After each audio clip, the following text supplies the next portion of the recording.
This was years ago, but I still tell the story to friends anytime I get the chance. I was the baddie in someone's Let's Not Meet. When I was in high school, I entered a relationship with a very close friend named Ivory. After Ivory and I broke up, we stayed good friends. When Ivory's birthday came around, she asked me to come around to the birthday party she was having. The first leg of the evening was at a restaurant I'd never been to a few towns over. Afterward, we would all return to a mutual friend's house for beverages and relaxation. One of Ivory's friends had volunteered to drive us all to the restaurant, but I'd heard plenty of stories about her terrible driving. As a result, I opted to chauffeur myself in my luxurious minivan. Yes, I drove a minivan in high school. Ivory's friend told me 7 p.m., so at 7 p.m. my black ass rolled into the parking lot. I called Ivory to let her know that I had arrived, but they were just leaving.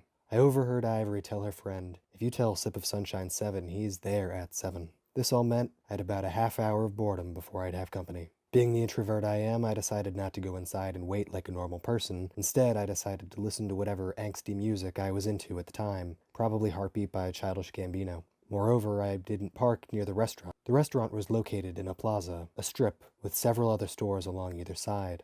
For some reason, I thought it would be weird for patrons to see me just sitting there like some waiting weirdo. Instead, I parked at the far end of the plaza by a supermarket. I could still see the restaurant, and there were fewer cars on the side of the parking lot. 5 minutes goes by, I'm rapidly switching through songs. 10 minutes goes by, I'm bored like a piece of pine in a woodshop class. Out of the abyssal silence of boredom, I felt a hum of a text message come through. Ivory had texted me. Thank God, a brief reprieve from this boredom. As I'm composing a response, I get this weird feeling. You know that feeling like someone's watching you? Like you can almost hear their eyes? I felt something unnerving, so I looked up from the glow of my phone into the darkness before me. What I saw was a family of four. There was a woman, her husband, and their 2 children. All four were looking at me intensely. The woman was standing in front of her 2 children and her hands outstretched, as though to shield them from the proleptic and palpable existential danger. The look in her eyes was of sheer horror, like a waitress had asked her, "Is Pepsi okay?"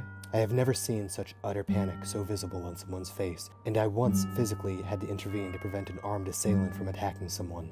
The woman slowly creeped forward, family inching behind her. She began moving toward the driver's side, closer to me with each step, and with each step her terror rising. At this point I'm beginning to panic, because I have no clue why this woman and her family are snarling at me so aggressively. Did they mistake me for Ajit Pai? Without warning, the husband says something I could not hear through the glass. He extends his arms and points to my left. His wife, children, and I all simultaneously follow his hand. He was pointing 5 spots to the left of my car, where an almost identical one sat. The mother threw her head back in a single burst of laughter as she unlocked her car. This family left a grocery store to find a black teen dressed in all black sitting in their car. He then proceeded to maintain eye contact for what felt like an eternity. My perplexed expression likely appeared as a more sinister one, especially in the crepuscular light. I'm just glad they realized where their car was before anyone got hurt or police got called. So, family who thought I was in their car at night, I promise we can totally meet. I'm actually a really nice guy who doesn't steal cars.